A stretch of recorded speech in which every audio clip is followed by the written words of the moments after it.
오늘 우리에게 주신 하나님의 말씀은 마가복음 13장 24절에서 37절까지 말씀입니다.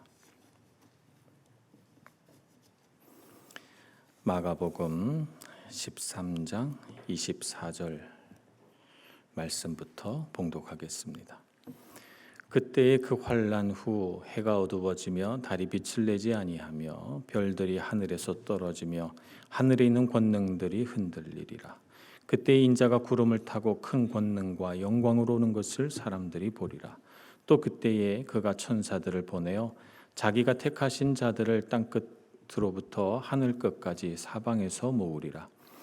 무화과 나무의 비유를 배우라. 그 가지가 연하여지고 잎사귀를 내면 여름이 가까운 줄 아나니 이와 같이 너희가 이런 일이 일어나는 것을 보거든 인자가 가까이 곧 문 앞에 이른 줄 알라.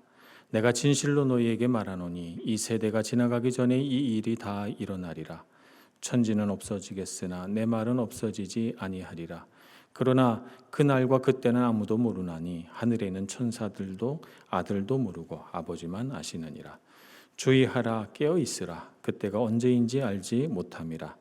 가령 사람이 집을 떠나 타국으로 갈 때에 그 종들에게 권한을 주어 각각 사물을 맡기며 문지기에게 깨어 있으라 명함과 같으니 그러므로 깨어 있으라. 집주인이 언제 올는지 혹 저물 때일는지 밤중일는지 다굴 때일는지 새벽일는지 너희가 알지 못함이라. 그가 호련히 와서 너희가 자는 것을 보지 않도록 하라. 깨어 있으라. 내가 너희에게 하는 이 말은 모든 사람에게 하는 말이니라 하시니라. 아멘. 마가복음 13장에서는 계속해서 마지막 때에 대하여 말씀하고 계십니다.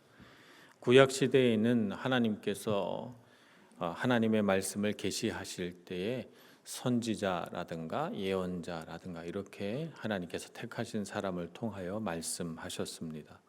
마지막 때에는 하나님이 다른 통로가 아닌 하나님의 아들 예수 그리스도를 통하여 말씀하셨습니다. 구약 시대의 신앙생활은 성전 중심의 신앙생활이었죠. 그래서 성전에서 제사하고 또 예루살렘을 순례하는 것을 일생의 큰 자랑이요 영광으로 생각을 했습니다. 마지막 때에는 성전 중심의 신앙생활이 아니지요. 예수님께서 죽으심과 부활하신 이 사건이 보이지 않는 성전이 됩니다.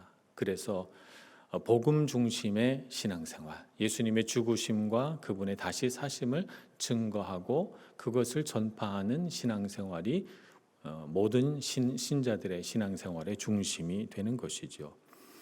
그래서 신약시대 이후 말하자면 예수님의 초림으로부터 다시 오실 그날까지 마지막 때를 살아가는 모든 사람들은 오직 예수 그리스도 한 분만을 바라보고 그 한 분으로 인하여 구원의 은혜를 누리며 살아가는 것입니다. 그래서 부패한 카톨릭을 개혁하고자 했던 종교개혁 시대에 종교개혁자들이 내걸었던 기치는 솔루스 크리스투스, 오직 그리스도로만이라고 하는 기치를 내세우면서 우리 신앙의 본질로 돌아가고자 했던 것입니다.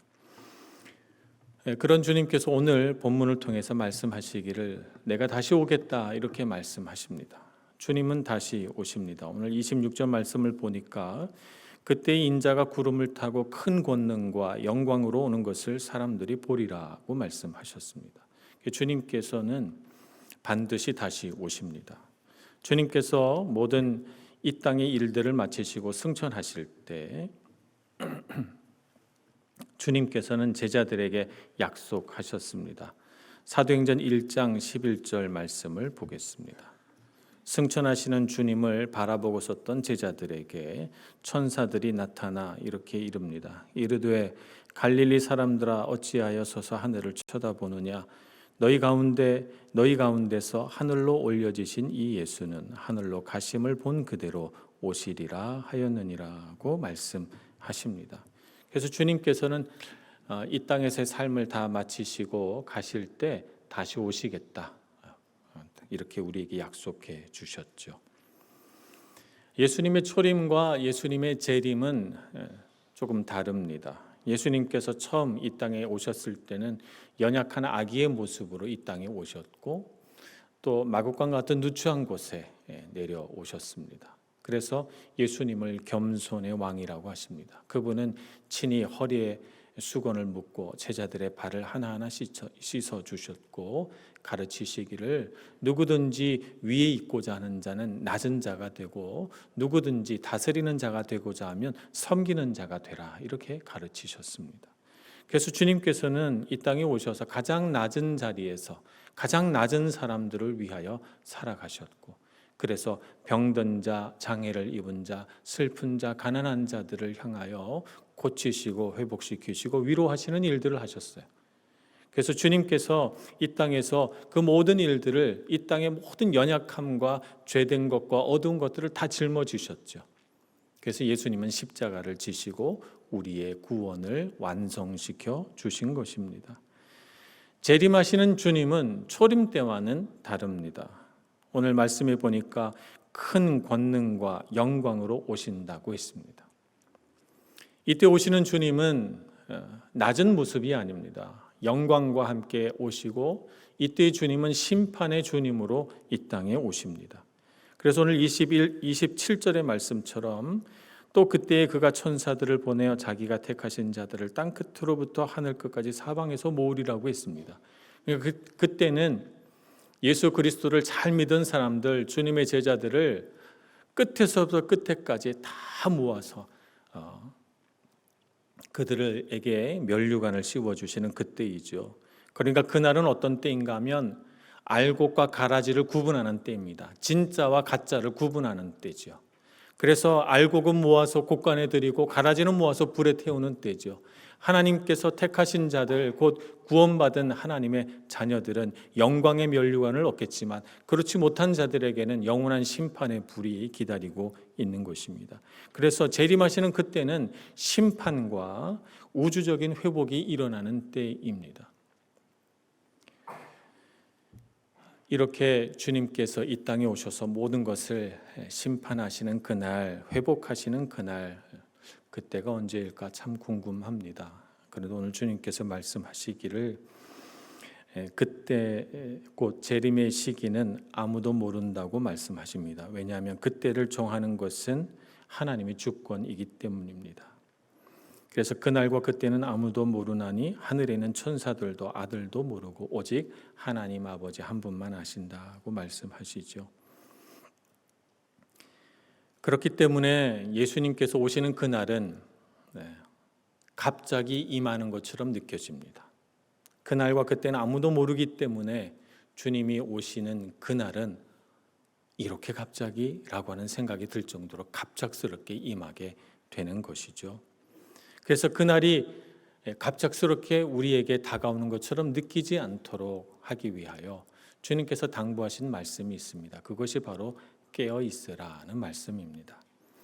33절부터 37절까지 깨어 있으라는 말씀은 4번 등장합니다. 주의하라, 깨어 있으라, 또 깨어 있으라, 계속해서 깨어 있으라 반복하여 말씀하시죠. 마지막 때를 살아가는 우리에게 주시는 예수님의 당부이자 경고입니다. 깨어있으라 라고 하는 말은 우리가 깨어있지 못하게 하는 어떤 요인들이 있기 때문에 우리가 자꾸 깨어있도록 노력해야 된다는 것입니다. 우리를 깨어있지 못하게 하는 요인들, 그 요인들은 어떤 것들이 있을까요? 첫 번째는 어두움이라고 말할 수 있겠습니다. 35절에 보면 그러므로 깨어있으라, 집주인이 언제 올는지 혹 저물 때일는지 밤중일는지 다굴 때일는지 새벽일는지 너희가 알지 못함이라고 했습니다. 여기 등장하는 이 시기는 전부 다 어두운 때입니다. 저물 때, 밤중, 다굴 때, 새벽 모두 어두운 때이죠. 그러니까 우리가 특별히 깨어있어야 할 때는 어떤 때입니까? 어두운 때입니다.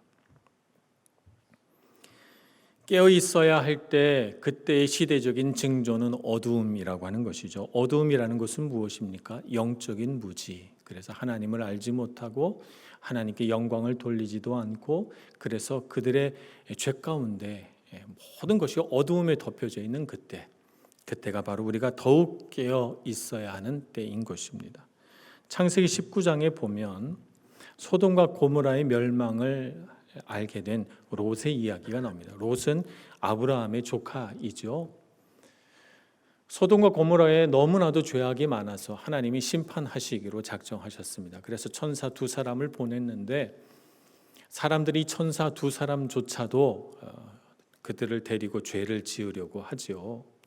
그래서 천사 두 사람은 얼른 사람들의 눈을 어둡게 한 후에 롯과 그 가족들을 피신시키려고 합니다.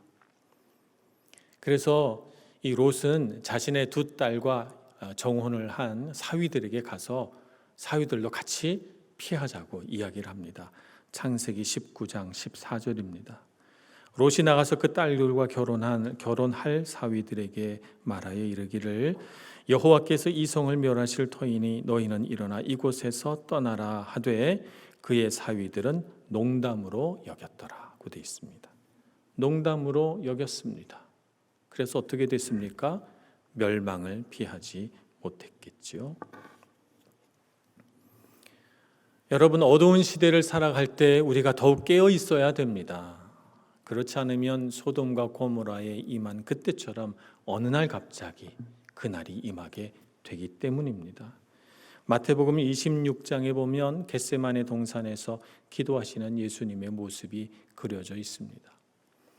예수님이 제자들에게 뭘 부탁하신 일이 없어요. 왜냐하면 예수님은 능력이 많으신 분이시고 늘 예수님이 베풀고 사셨고 예수님께 나와 사람들이 부탁했지 예수님이 누구에게 부탁하신 적이 없는데 유일하게 예수님이 제자들에게 부탁하시는 장면이 나옵니다. 내가 마음이 힘들어 죽게 되었으니 너희는 나와 함께 기도하자. 겟세마네 동산에 제자 세 사람을 데리고 올라가 기도하십니다. 한참을 기도하시다가 내려와 보니 제자들이 자고 있어요. 흔들어 깨어 기도하라, 깨어 기도하라 말하고 또 올라가서 기도하시지만 제자들은 번번이 잠이 들죠. 임박한 고난 앞에서 예수님의 마음이 너무 어려워져서 그 고난을 감당할 수 있는 힘과 능력을 달라고 간절히 주님 앞에 부르짖는 그때야말로 제자들이 정말 주님을 위해 기도해야 될 때고 주님을 위해서뿐만 아니라 그 고난의 시기, 그 환난의 때가 임하였을 때 제자들 스스로를 위해서도 기도해야 되는데 제자들은 알지 못해요. 앞으로 이제 금방 곧 어떤 일이 일어날지 말입니다. 알지 못하니까 잠이 오죠. 그러니까 자는 거예요. 이 긴박한 순간에 말입니다. 그래서 마태복음 26장 41절에 기도를 다 마치신 주님께서 제자들을 흔들어 깨우면서 이렇게 말씀하십니다. 시험에 들지 않게 깨어 기도하라. 이제 주님을 위해서 기도하라는 말 아닙니다. 제자들 스스로를 위하여 앞으로 이루어갈 거룩한 공동체를 위하여 너희들은 시험에 들지 않게 깨어 기도하라. 이렇게 당부하고 있는 것입니다.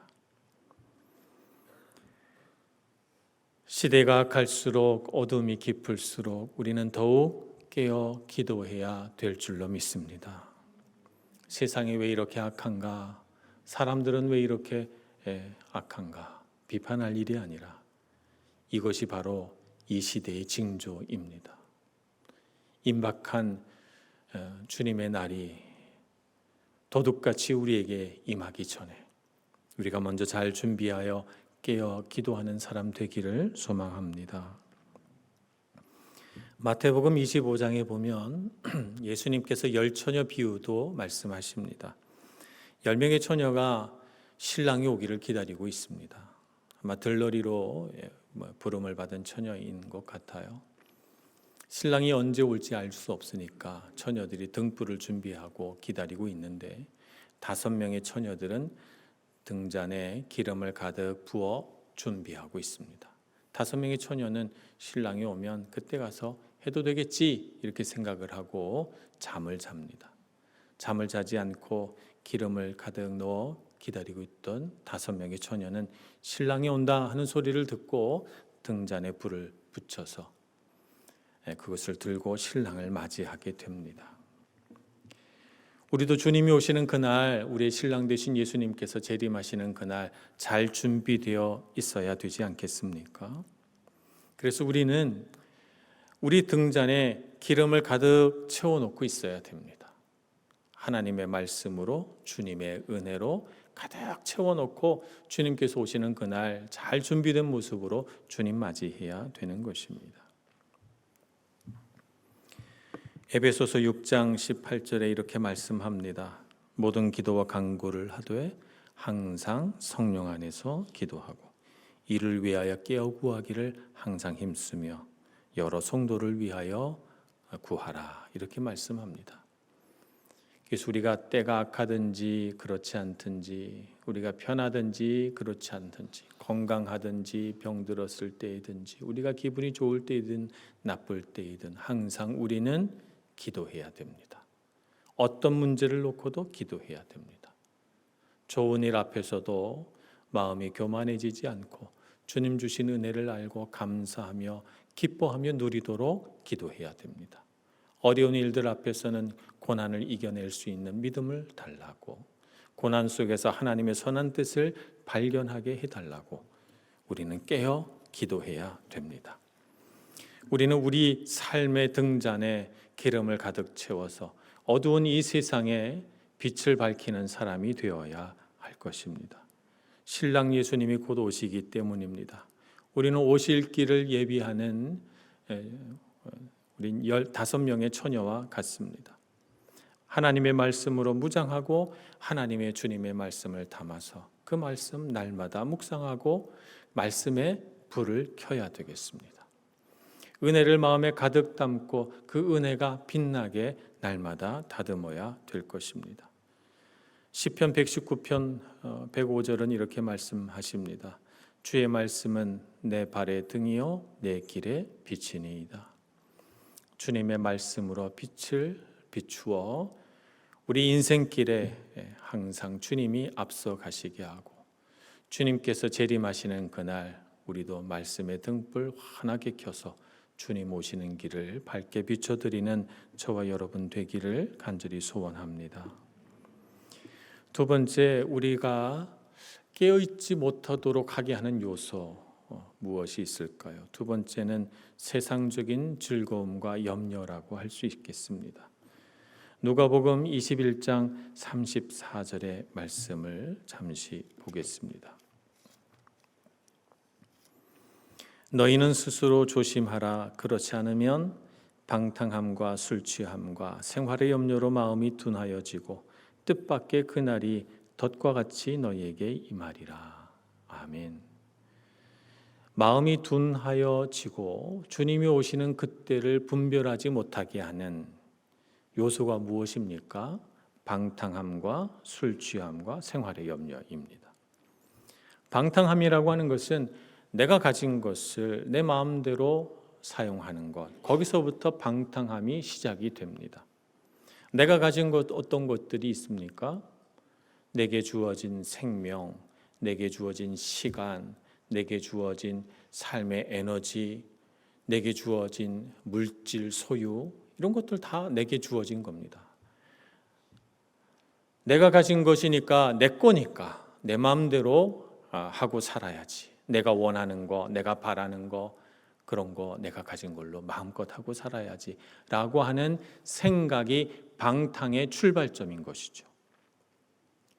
그럼 우리 그리스도인들은 어떻게 살아야 되는가? 내게 주신 거, 내게 주신 생명과 시간과 소유와 물질과 에너지는 다 주님께서 주신 선물입니다. 우리를 사랑하셔서 우리를 기뻐하셔서 주신 선물이죠. 그러니까 우리는 그 선물을 가지고 어떻게 살아야 됩니까? 내 거니까 내 마음대로 할 거야가 아니라 하나님의 뜻을 이루는 데 사용해야 됩니다. 내 마음대로 할 거야 라고 하는 것은 누가복음 15장에 나오는 집 나간 둘째 아들과 같은 모습입니다. 아버지의 재산 내게 물려줄 거 주세요. 그리고는 저 멀리 아버지의 손길과 눈길이 닿지 않는 곳에 가서 자기 마음대로 하고 사는 거예요. 우리는 말씀을 통해서 내가 가진 건 내 마음대로 하고 산 결말이 어떻게 되는지 너무 잘 알고 있습니다.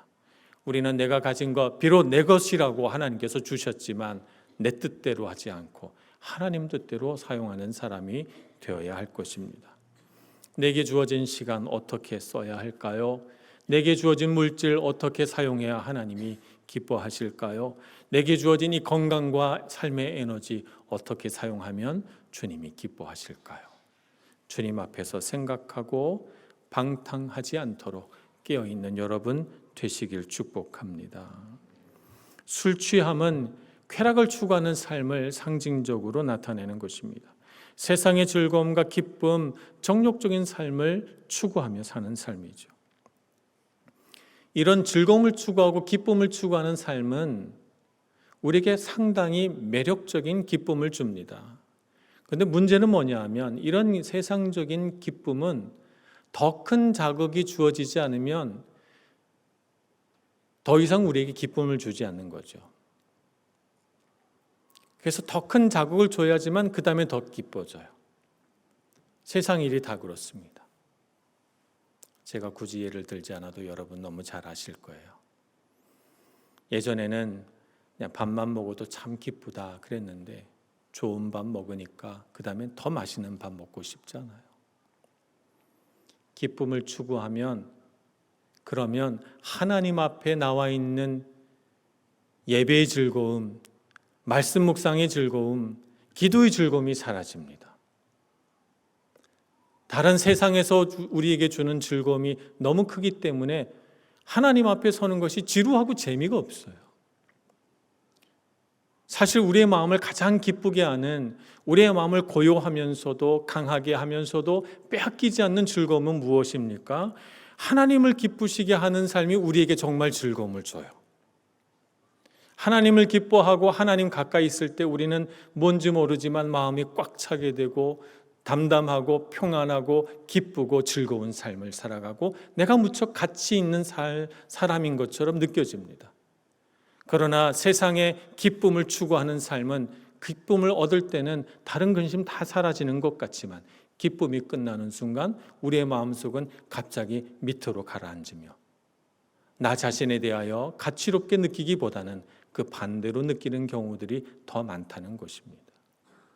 그러니 여러분의 영적인 감각이 마비되지 않도록 세상 즐거움으로부터 나와 하나님과 함께하는 즐거움을 누리시는 여러분 모두가 되시길 축복합니다.